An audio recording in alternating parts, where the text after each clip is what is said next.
તમારા પ્રોફાઇલ વિભાગમાં બાયોડેટા ભરવા માટેના પગલાં.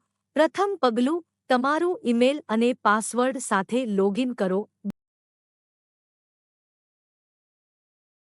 બીજું પગલું, લોગિન થયા પછી તમારું પ્રોફાઇલ ઓપન થશે.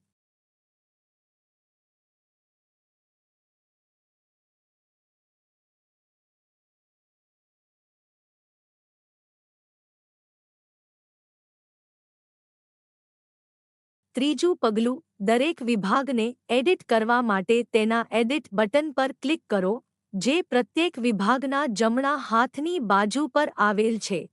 ચોથું પગલું, બધી વિગતો ધ્યાનપૂર્વક ભરો. તમારા પ્રોફાઇલને સંપૂર્ણ બનાવો અને સુધારાઓ સાચવવાનું ના ભૂલતા.